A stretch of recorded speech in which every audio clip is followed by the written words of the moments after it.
Thank you very much for this introduction and for inviting me here. Hello, online audience.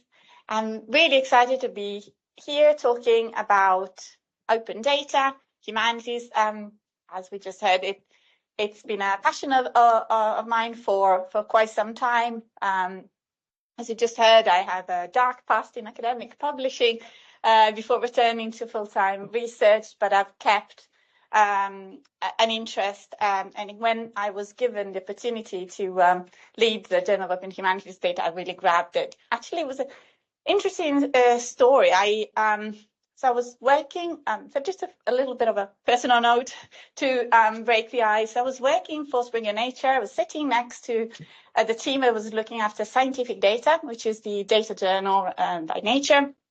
So learning about data journals by osmosis, really, just by sitting together. And I was thinking, yeah, why don't the humanities have something like that? Why do we always have to to play catch up? Then I fast forward a few years. I submitted this data paper to the journal and wasn't hearing back. And then I found out the editor-in-chief had left. And so I was about to go on maternity leave, but I said, if you wait 4 months, I'll be back and I'll be up for it. And so here I am. I'll be telling you the story of the journal, but also more broadly of this mission of helping humanities scholars sharing data. And I'll also give a little bit of a quantitative analysis.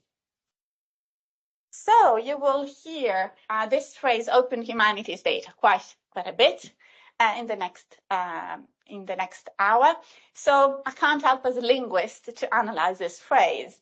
And one way to analyze it is to say, okay, we have humanities data, and then we talk about how to make them open.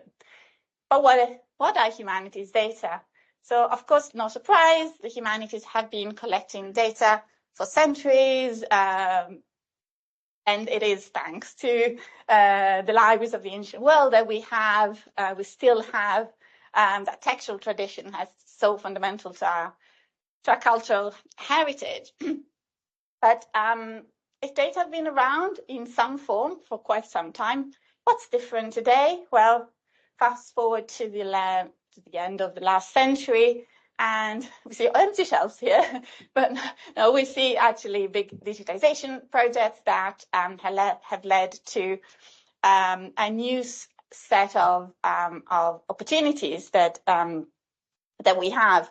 So having access to large amounts of digital collections, as we know, poses new opportunities and new challenges in terms of storage, access, analysis, and preservation of the data. So it is really a very current topic, which is why you're all here. And of course, every discipline likes to think they're special. And the humanities, as a broad set of disciplines, is of course no exception. But I would argue there are some special features of humanities data, many. But here are just a few that I kind of singled out. The role of manual curation is really important. It's kind of fundamental to many projects. I'm a linguist, and the work that goes into creating a corpus of text is, of course, massive, and it's work that, of course, needs recognition. There's also a highlight element of what we could call subjective or personal, individual interpretation of the data. So there is a really long tradition of interpreting the data, and that's the kind of a really core part of the research process, of course, following standards, the consensus, but that's also something that really needs to be taken into account. And the importance of context. That context is always important, but particularly when dealing with historical data, in their situated in a specific context, we need to keep that in mind, because that influences anything we say about the data.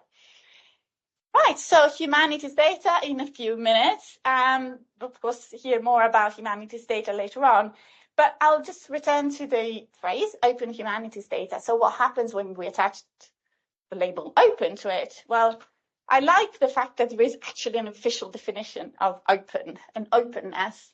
And this definition puts the emphasis on three core aspects: availability and access, so reuse and redistribution, and universal participation. So mainly focus on the first two for now, but I'll go back to the last one at the end because it was very important. So for the purposes of what I'll be saying today, open data means that anyone can freely access, use, modify, and share for any purpose. Now, this is a very inclusive, very broad definition, one that we could intuitively relate to. But what does it mean to actually implement this in practice? There are several challenges still to come. As I hope to show in my talk through my experience. So if we go back to the phrase, there's another way to look at it, and that is focusing on the open humanities part and then say, okay, it's data from the open humanities. So what is open humanities? Well, we are actually doing a little bit of catch up with the open science movement. It has been around for some time. That refers to the efforts to make the output of publicly funded research more widely accessible in digital format to the scientific community and beyond. So transferring the concept of open science and open research into the humanities means really making the outputs of research open, but not just the final paper, but the whole process. That's something I really stress because was working for the open research group at Springer Nature. There was a lot of emphasis on open access, which is a huge part of open research. But increasingly, I've realized that we really need to open up the whole research process. So what does it mean? So I have this this little diagram that I use to conceptualize the research process. Of course, it's a very personal view of the research process. But let's imagine we have lots of sources. We may have primary sources, secondary sources, all kinds of data, and then they somehow go into this research funnel and they get processed with close reading, distant reading, coding, analysis of various sorts, and it's of course a highly iterative process. And then in the kind of typical scenario, all of this results into the paper or the chapter or the book. And that is a prose text that somehow summarizes all this. But the problem with this model is that the emphasis is on the results of the analysis, on the theories that we can come up with on the interpretation of the results, which is of course critical. But there's something that is left out of this model, and that is all the work that goes into resource creation.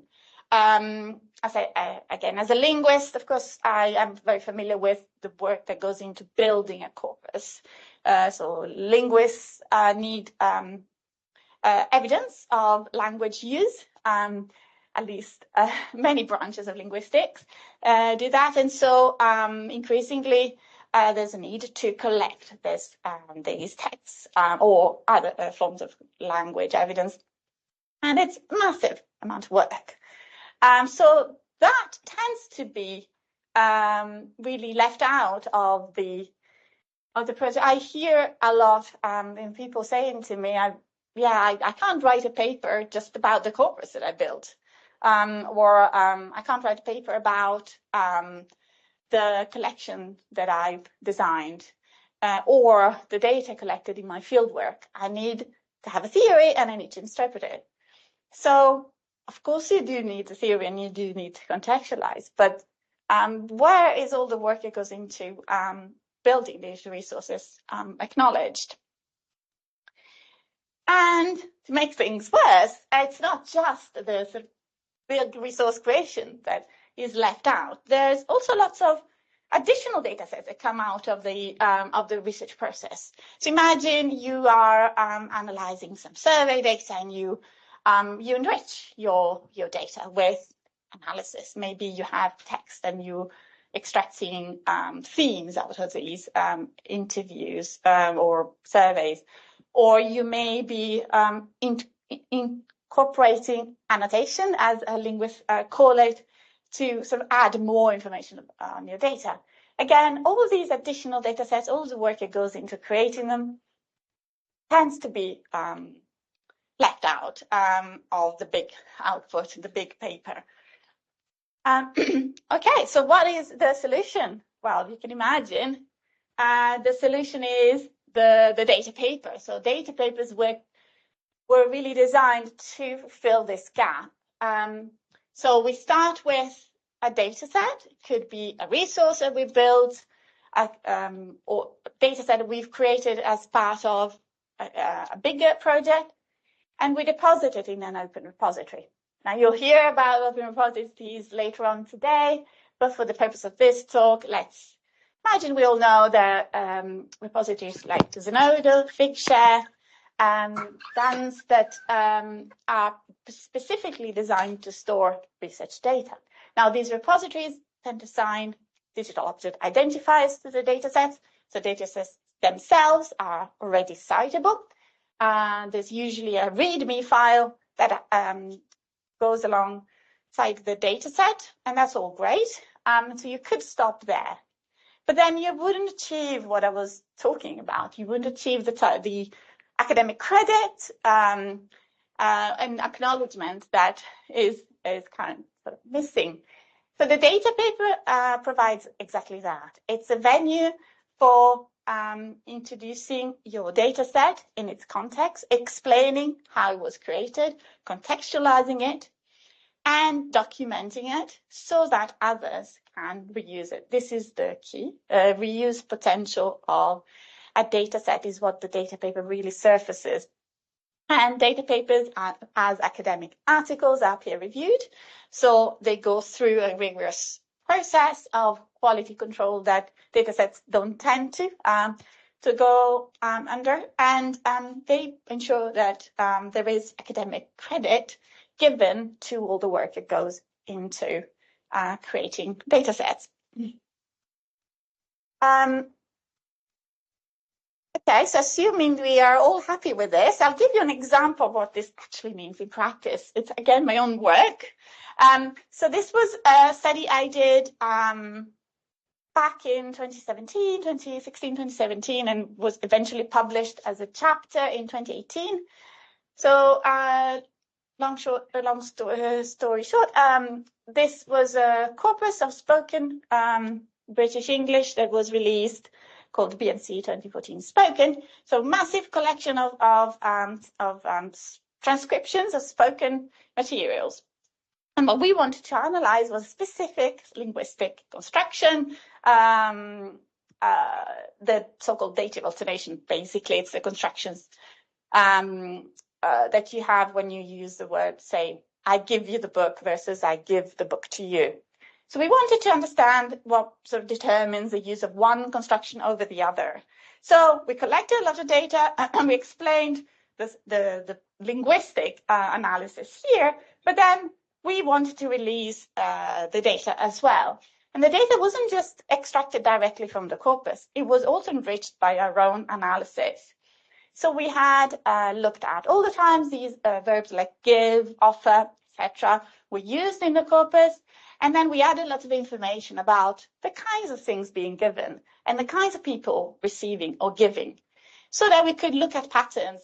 For example, does one construction occur more frequently when the thing given is inanimate or animate? Anyway, we thought, actually, this could be useful to others. So let's release a data set. And it looks like this. It's a spreadsheet with lots of columns coming from our analysis. And then we wrote a data paper from it. This was the actual data paper that sort of gave me the inspiration to put myself forward as editor-in-chief of the journal, because it was stuck in the editorial process for a long time because they had lost their editor-in-chief. So, but this was, my first data paper in this journal before I became editor-in-chief.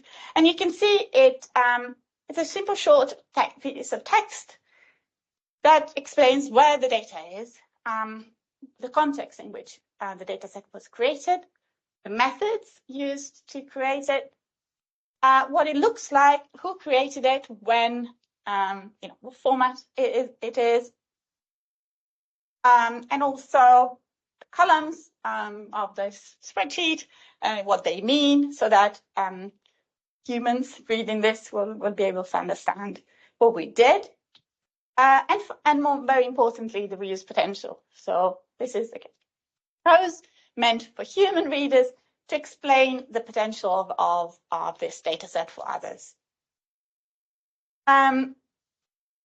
So far, I've given you an example. I've hopefully convinced you that data papers are an important piece of the research puzzle of the process of making the research process open, truly open. And where do data papers get published? Well, they can get published in traditional journals. That's one possibility. But increasingly, we're seeing the emergence of data journals. These are journals that are specifically dedicated to publishing descriptions of data sets. These can be called data papers or data descriptors or data notes. I find a range of terminologies, but I'll be using data journal in this talk. So data journals, as I said, are a relatively recent concept, but if you look at the history, they've been around for some time. At least the very first ones came out in the 50s of last century. So this is a study that is a little dated. It's from 2015. So it only shows the number of data journals up to 2015. But you can already see that in the last 10, 15 years, there's been a big increase in the number of data journals. And this shows that there is an interest, a growing interest, and a growing awareness of the importance of data journals. So, because we're here, to talk about the humanities, what about data journals for the humanities? Well, they are starting to grow, and they are catching up with the sciences. There are, of course, specific barriers. So when we say humanities and social sciences, we're talking about a huge range of disciplines that historically have had their own standards, conventions, communities, and still have, that are quite distinct and quite different. We do see a lot of diversity, which is great, but it also means that there isn't a one-size-fits-all approach, and the data sets themselves exist in many forms. In fact, even the word data or the term data could be seen as problematic in many fields. Don't talk about data. Talk about corpora and linguistics, or collections, or archives, or databases, and all of these terms really show how even using the term data could be sort of a barrier. Could be seen as something coming from the science that is somehow imposed on the humanities.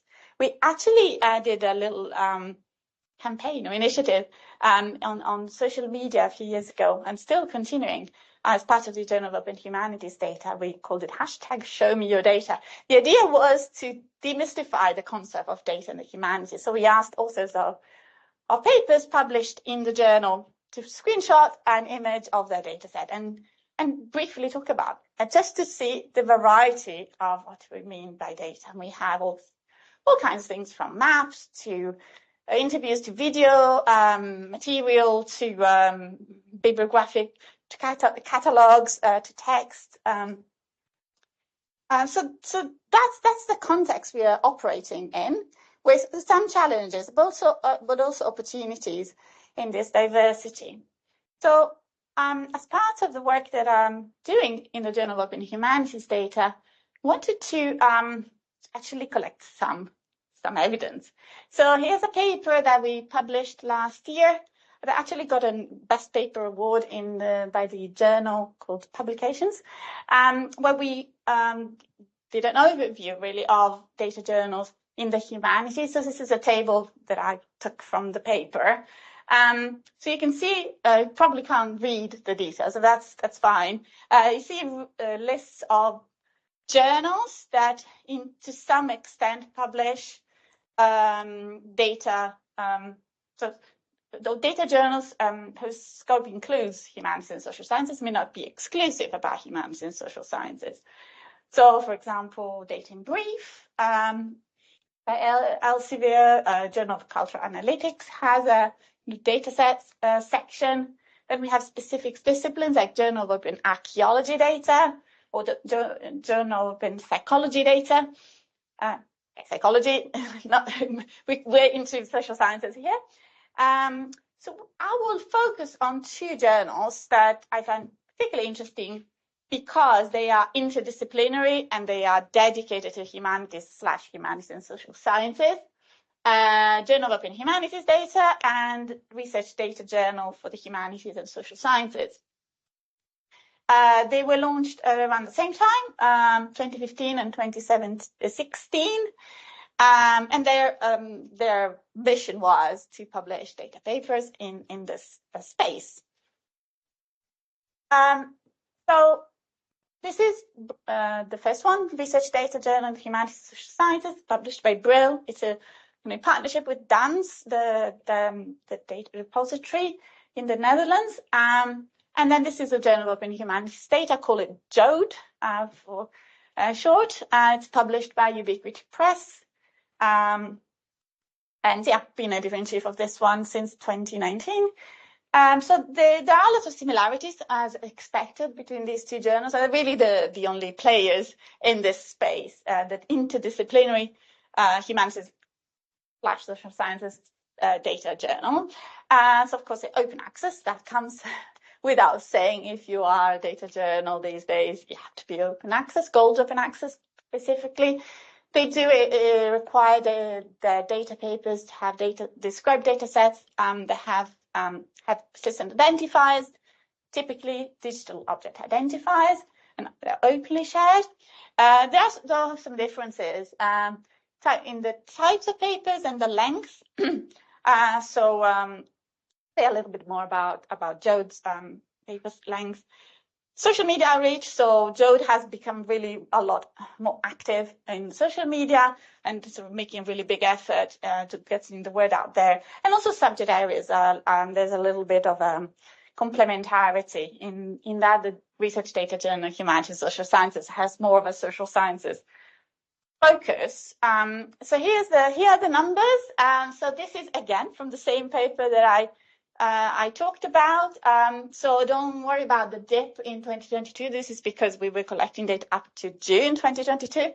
So let's focus on the first part. You see the two journals sort of started to grow since the beginning, and then since 2019, JODE has really grown a lot. And then if you look at the numbers, 2022 had 29 papers in JODE and 8 in RDJ, and then last year it was 34 in JODE and 5 in RDJ. So RDJ seems to have slowed down a bit, and we are definitely trying to grow. I'm actually volunteering for the journals. I'm not getting paid for it, but it actually has become a bit of a mission of mine to really grow the journal, not really mainly to get papers, but to play a role in the community.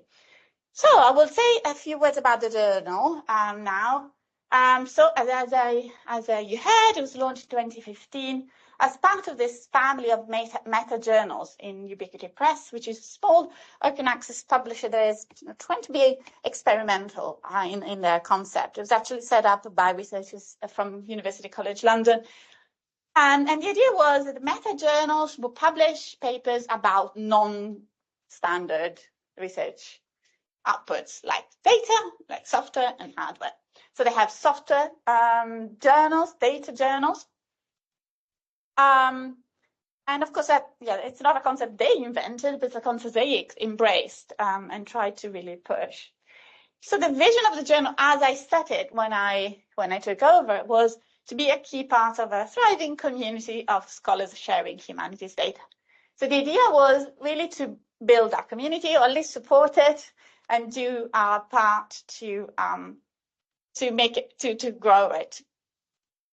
So it wasn't really about publishing papers. It was about acting this shift in culture and sort of raising awareness of what it means to share data, humanities data, publish humanities data, and writing about humanities data. So a data paper in Jode is a publication that is designed to make other researchers aware of data that is of potential use to them. So as such, it describes the methods used to create a data set, its structure, its reuse potential, and a link to its location in a repository. So it's a simple recipe, but one that surprisingly, or maybe not so surprisingly, a lot of people are not familiar with. So this is an example of a data set that was published and the data paper associated with it. We do publish two different types of papers. What we call short data papers, so they are really meant to be quick to write, simple and low effort, because we wanted to make it as easy as possible for people to go from depositing the data set to writing a data paper. So up to 1,000 words, following a standard template that I showed you earlier, where there's description of the data, who created it, what it looks like, where it is, reuse potential. But then we recognize that that researchers may need more space to discuss issues around data, about access, about analysis, about storage, processing. So we have another type of paper called full-length research papers. They're still data-focused, but they're longer and a little bit less structured, so up to 5,000 words. And the idea is that these look a bit more like a traditional research paper, but they focus on data, not maybe a specific data set, but issues around data. So you can see we have a mix of the two published. The journal publishes on a rolling basis. And we published 136 papers so far. So it's obviously still a low number compared to many academic journals. So there's still a lot left to do, but yet definitely growing. So the pipeline of the process is really, as I said, to expect the authors to have deposited their data set in a repository. We do have a list of recommended repositories, but there isn't a kind of strict requirement to use them as long as they are trusted in the community and they provide a DOI that's sustainable long term. There is even a dedicated Dataverse instance for Jode authors. Dataverse is a repository set up by Harvard University. Many others exist. And then the data paper is written that links and so cites the DOI of the data set. It goes through peer review, copy editing, finally in revisions, of course, and finally, in most cases, gets published. And then the DOI of the paper is also linked in the data set. So we have a full circle from the data set to the data paper and back to the data set. So one of the things I learned about running a journal, this scope, is that it's very large, in the sense that when we say journal of humanities data, we're talking to historians, linguists, classicists, literary scholars, library science, researchers and professionals, and anything in between. So a model that seems to be working really well is to come up with special collections. So these are what we call traditionally special issues, but because the journal publishes on a rolling basis, it's not an issue. It's a kind of ongoing special collection. And these collections are designed to be guest edited by one or more experts in the field, and they focus on a community or a theme or a subfield that is their interest. So this allows the journal to speak to that community more directly and to tailor the call for papers for that. And most of these special collections are led by early career researchers. It provides them with an opportunity to grow and get visibility in their community. So we have one about the ancient world through data that was very, very successful, published, I think, 17 papers between last year and this year. Then we have one on COVID-19 humanities data, computational humanities research data that was after a conference that was done, was organized, New Perspective in Practices, Digital Humanities data workflows for multilingual DH, and we have more collections. And I'm always looking to have conversations with individuals who have an interest in a specific area and that feel they need, there is a gap to fill in making people more aware of data. Another thing that we spent quite some time doing is reflecting about peer review process. This is a question I get asked over and over again. Do you peer review the data set? And the answer is not yet, in the sense that we do ask our reviewers to review the data papers. And as part of that, of course, they need to check that the data set fulfills some basic requirements. It needs to have a DOI, needs to be well documented, needs to have tick the ethical boxes. But other than that, we're not doing a systematic peer review data set, because that would be a massive undertaking. And in fact, we are part of a grant with colleagues in South Korea, precisely looking at how would a data peer review workflow look like. So these are the guidelines for peer reviewing papers. I'll skip through them, but if you are interested, we can get to it through the during the questions, because I do want to end this talk with a bit of data. I'm computational linguist. I like quantitative analysis, and one of the things I really was a bit uncomfortable about was talking about how cool it is to publish and share data without having evidence. So I wanted to measure the effect of having data papers.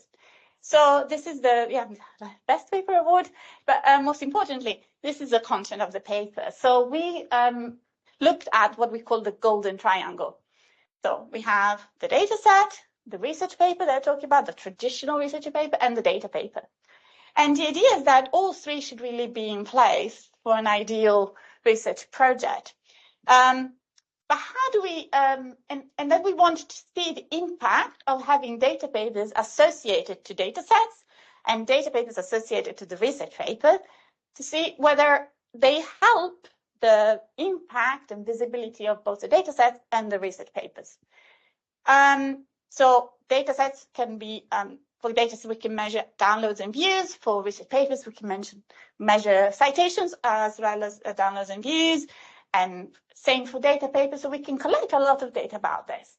Now, the problem is that these triangles need to be created by hand. At least that was the case when we did the study, because there wasn't a kind of standard practice for identifying which data paper is associated with which research paper. Obviously, the link between data papers and data sets should be pretty obvious, but it's still not completely straightforward. So what we did is we manually curated a data set starting from RDJ and JODE, the two interdisciplinary data journals in the humanities and social sciences. So 111 data papers published between 2015 and June 2022. And then we looked at the associated research papers and the associated data sets. That led to 33 research papers, and only half of the data papers are linked to data sets. That's surprising. It does mean that the older data papers were less strict than current ones in requiring a link to a data set, or the authors didn't provide it. So we had a small curated data set, and then we wanted to contextualize this. So we got all HSS research papers published in the period 2015-2022, and we extracted them from Dimensions AI, which is an API for scientific publications. So we got 400,000 of these, And then for data sets, we got all humanities and social sciences data sets published in the same year range, about 39K from Zenodo. So with all of this data, we wanted to ask the question, what's the impact of having data papers associated with research papers on the visibility of the research papers and the data sets? So first of all, we looked at the question, well, when are data papers published? Because they should be published after data set, but looking at the data, it's not always the case. In fact, sometimes it's the other way around, and we can speculate why that's the case. It could be that authors feel they need to first publish the data paper and then the data set so that no one else will steal that data. That is a real fear, a real concern. So, all of these nuances can only emerge when you get access to the data. This for the publication lag between data paper and associated research paper, we have a sort of more consistent trend. So we see that typically data paper is published before associated data research paper, although there are cases in which it is after. So there is definitely a little bit of nuance. Because I'm running out of time, I'll skip through a couple of these plots and I'll show you the most interesting ones. So these are about the metrics we collected. So we looked at all metrics score in addition to citations and downloads and views. All metrics score, if you're not familiar with it, summarizes social media activity on a paper. Things like Facebook likes, tweets, etc. And here you can see the age of a data paper, the number of years, and then the normalized automatic score. Because of course, the older papers will get higher score because we've had more time to accrue visibility and citations and all these metrics. So if we divide these metrics by the age, that's a brutal way to do this, then you see that actually more recent data papers have more visibility. That could be due to the pandemic having an influence on sort of how people react. Also, in the case of Jode, for sure, we've had a very active social media team that really helped and social support and does a lot of work in promoting the data papers on social media. And here's the meat of the result of the study. So we looked at the correlation between these different metrics of data papers, research papers, and data sets. And here is an overview of those pairs of metrics that for which we got significant or borderline significant correlation. So, for example, we see a moderate correlation between the citations of data papers and the all metrics of research papers, which means that higher and more cited data papers associated with more visible, more talked about research papers. And we see a similar trend with other metrics. So of course, it's not a clear-cut answer, like it never is, but overall we can see that there is definitely a positive effect. And you could argue that those papers that are of better quality also tend to have a data paper and a data set associated with them. So already have a head start, so to speak, in getting more citations and views. But nevertheless, we do see this correlation. And when we look at the bigger picture, so looking at all HHS research papers versus the ones that we analyze that have a data paper associated with them, and we look at their citation counts, we see that the set of papers with associated data papers do tend to have a higher citation count. So again, it could be because they're better to start with, but certainly having a data paper seems to really help. And similarly for altmetric score, we see a positive effect. And when we look at data sets that are just published versus data sets that have a data paper, we do see again a better profile. So we have higher downloads and higher views, particularly for data sets with a data paper. So takeaways from this study before I wrap up. Data papers in the two journals that we looked at tend to be published after their associated data sets. Okay, that's good to know. they tend to be published also after their research articles. That could be because authors are a bit fearful that if they need to first get their high-profile research article out before they can publish the data, so no one can claim credit on their behalf. Data papers have a positive impact on both the metrics of research papers and on data reuse. And so basically, it does seem to be that if you have the golden triangle complete, you're really maximizing the impact of all three of the outputs and overall of the research towards more transparent, more open research, which is our ultimate goal.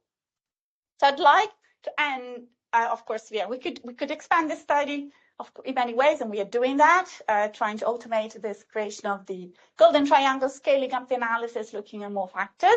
But I didn't want to finish this talk on a dry note like this. So I want to finish on an inspirational note, which is we all here because there is a growing attention on data sharing, open data, data publishing.